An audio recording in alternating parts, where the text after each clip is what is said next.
The relationship I had with my mom, it was great. We were like the same person.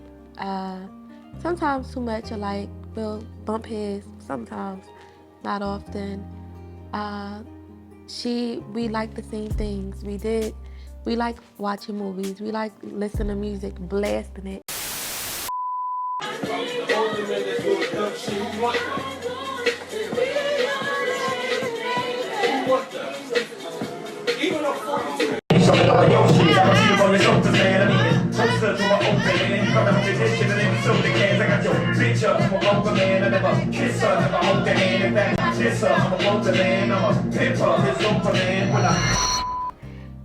We like eating seafood and drinking wine together and playing games and being with the family. It's an apron for me.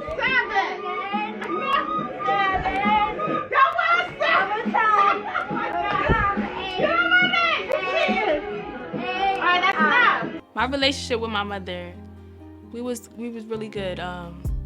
We was really close. We never really had any issues. She was a great mother to me.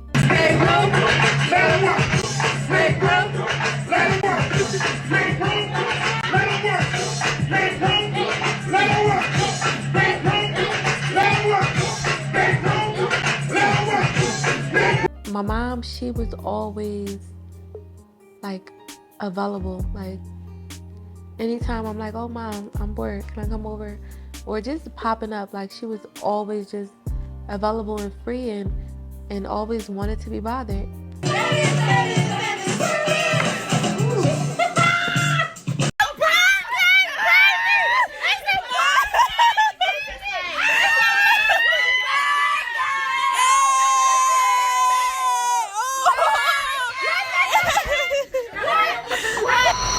Miss Yada was like Naja. She was loud, fun, outgoing.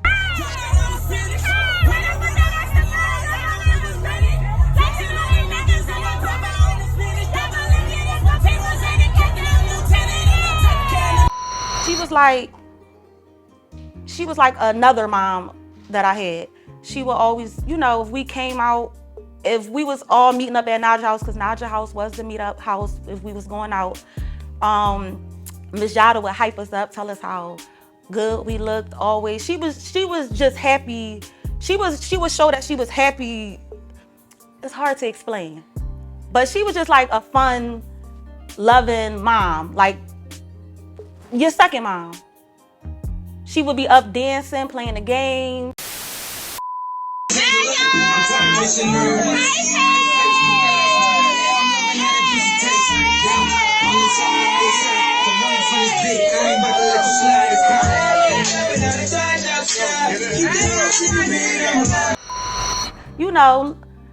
She just had a good spirit. She was a proud grandmom. She was so happy when I had my daughter because me and her both had boys, and then when I had a girl, I think she kind of felt like, a daughter again. So she was just happy. Yeah, she was like a nice, happy person. She would always dance, listen to music. Her favorite football team was the Eagles. We would always go over her house and watch the game. She was silly. She was a good cook. And yeah, she would play around, make jokes, and just a happy person. Some of the favorite things me and my mom would do, like we played board games. She loved to cook, so I loved watching her cook, eating her food. We did a whole bunch of stuff. Like we basically partied together.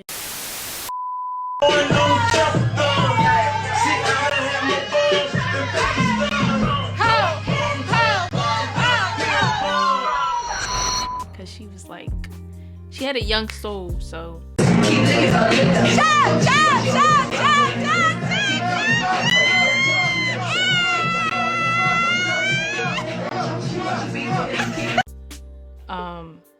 It was just always fun listening to music. It was just always a good time.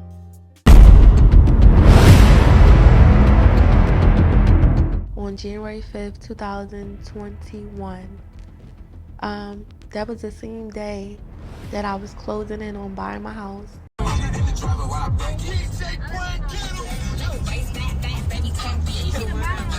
House shopping.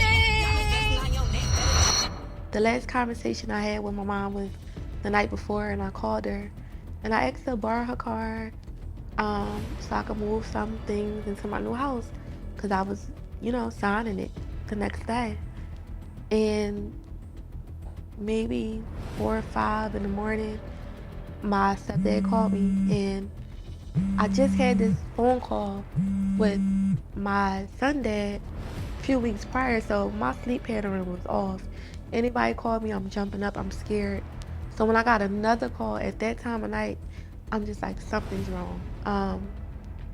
He said, Naja, I think something's wrong with your mom. So I'm like, what's wrong? He said she's saying her chest hurt. And I know the symptoms of, I know it's not good. The day I got the phone call about my mom, my sister called me and it was real late. I was asleep. She just called me and said, something wrong with mommy, something wrong with mommy. I don't know what's going on. I got right up,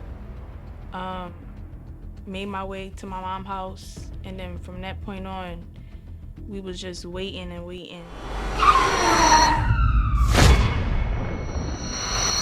I got a phone call from Naja. She was very hysterical, screaming, something happened with my mom, something happened with my mom. I think she had a heart attack. I think she had a heart attack. She not breathing. When I got there, the ambulance was there doing CPR. And the first thing I asked was, do she have a pulse? And they said no. And at that moment, I didn't know that it was over, but I knew it would never be the same, because just being a nurse and knowing, like, when you lose oxygen for a certain amount of time, that you may become a vegetable or you won't be yourself again. So either way, I just felt like I lost. I just ran out the house. I couldn't even stand there and watch the ambulance, the EMT work on her. I just dropped to my knees, like physically to my knees, and just prayed and begged God, like begged him, like please, save my mom. Do not do this, please.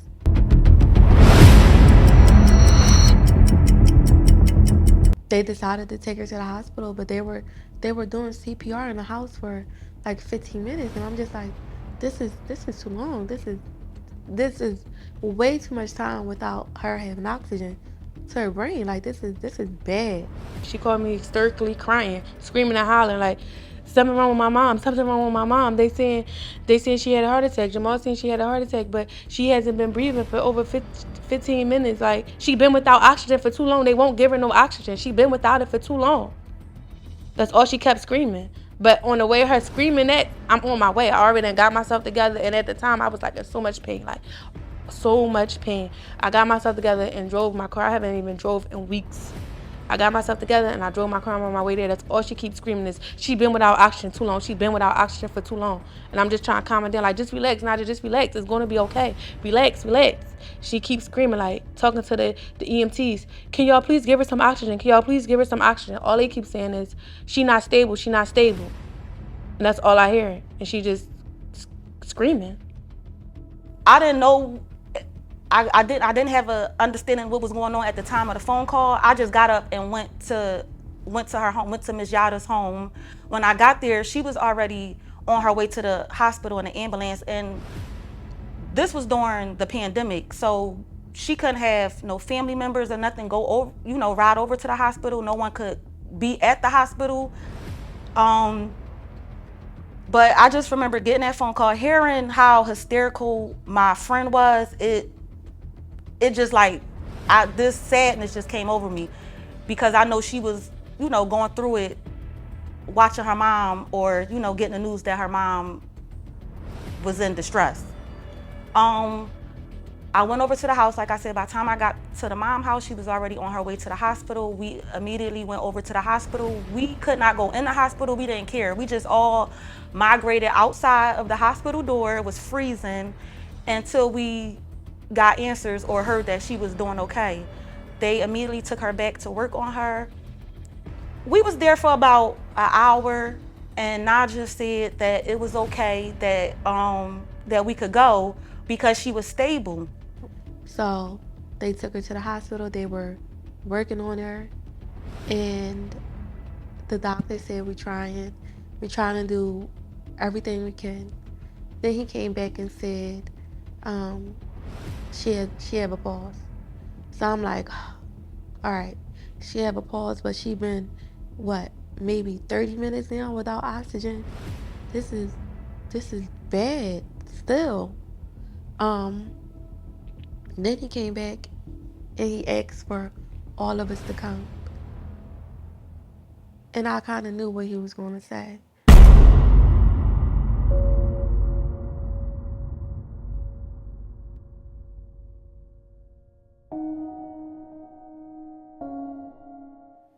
So he just said her heart stopped working and it was nothing else that they can do. And I just felt numb, just numb. I didn't know. I just couldn't believe I just heard what I was hearing. My stomach dropped. I was lost for words. I couldn't do nothing but cry. I was just devastated and heartbroken. That hurt me a lot. That seeing her go through that type of pain and experiencing that, like losing her mom, that put a lot on me. Like, but other than that, I never lost no one really close to me. Like, I never experienced that type of pain. I couldn't believe that this 40-something-year-old woman who I just was around, full of life, happy, up, dancing, is now gone so suddenly. It hurt me. I felt like I lost an aunt or something. Once they told me that she was no longer with us, I asked to see her. And they let us back, me and my sister. And I just hugged her and I kissed her. And I told her that she's not alone. I'm next to her. I just wanted her to know or to feel my spirit, just feel me next to her. I kissed her so many times, and I just hugged her and I just told her I loved her. The thing that I miss about my mom the most is just being able to call her. I was able to call her for whatever I needed, whenever, small, big, anything. I can call my mom and she will always answer. Whether I'm in trouble, whether I'm sad, whether I'm just annoyed or somebody at the job getting on my nerves, or whether I need her to help me with something or the kids, like, or I just wanted to talk about my relationship or anything. My mom, I just miss being able to call her. I was one of them type that will call their mom for any little thing, like, let me call my mom. Oh, this little thing, let me call my mom. I just miss calling her and talking to her. I miss everything. I think my siblings and my mom, husband, we all take it the same, I believe, but we grieve differently. My brother, he's younger, so he acts out sometimes. My sister, she more to herself, so it's kind of hard to know how she feeling. Um, Me, or even my son, like he was a grandmama's boy. When my grandma passed, my mom woke me up in the middle of the night and told us to go over to her. Told me to go over in my neighbor's house.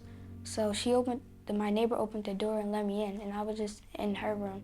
And then in the morning, my mom came back and got me and told me that my grandma passed. But during I was at the neighbor's house, I was calling my uncle to see if he was okay, and ask him what happened. Cause at first I didn't really know what happened, but then they told me, and then I was sad.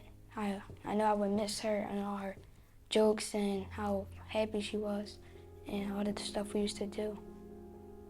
Knowing that I can't call her no more, I try to just block it out. Yes, we are the queens. I nominate these queens. See my princesses. See my princesses. Hey, to the back. Hey, Naja Pooh. The way I'm dealing with it, I just try to bury how I feel, because when I think of it, it just seems too painful to even think about or just accept or just have it on your mind. It's just too painful to think about it. So I just try so hard not to. For a while, I would avoid anything that reminded me of her, whether it's our pictures or our videos or certain songs or certain foods, and I just would avoid it because it's going to make me think of my mom. It's going to remind me of her, and I don't have her no more.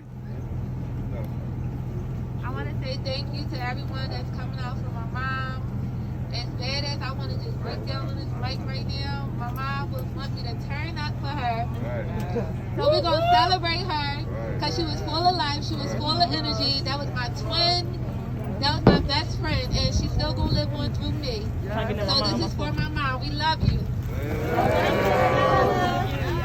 love you.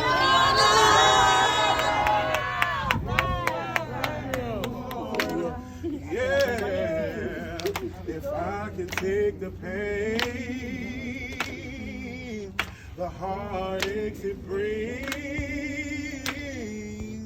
the comfort in knowing I'll soon be gone. Yeah, if God gives me grace, I'll run this race. Soon to see my Savior's face to face.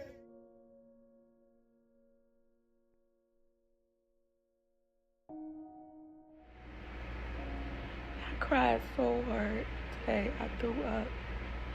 Like, I just keep watching my mom videos, her pictures. Just, oh my God.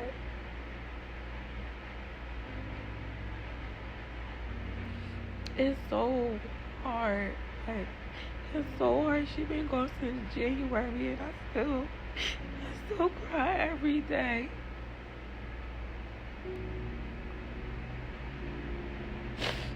I just feel so hopeless. Like, is this life? Like, this is just life, just living without my mom and just not having her here.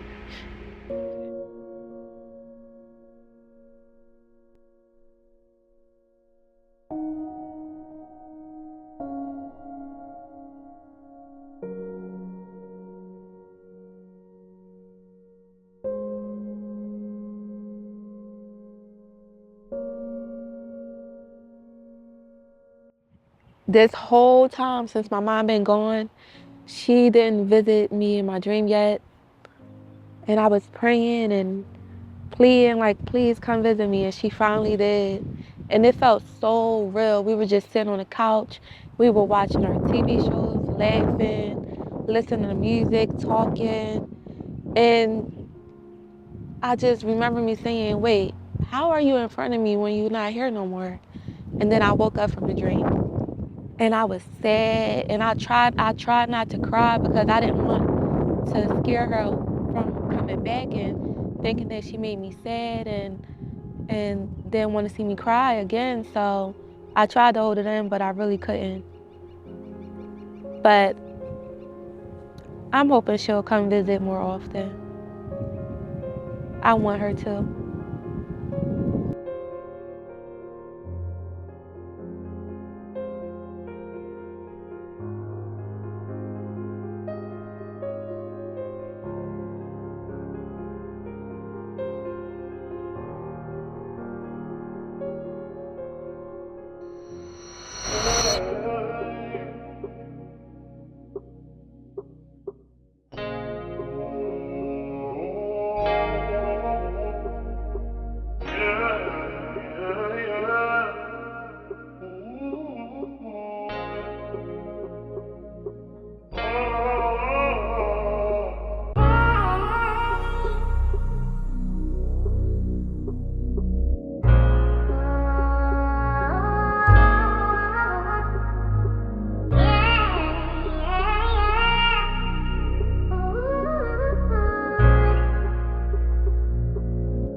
stomping though.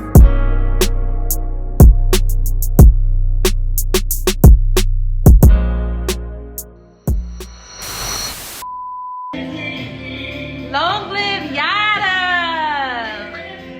Look at your daughters. Look at us. Yada girl. It's about to plan either. It really was. It's a sister thing. Miss Yada. Okay. Yeah, she let us from Charlene. That's so cute. That is so cute. Gotta forever. Gotta forever.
Alex got it stomping.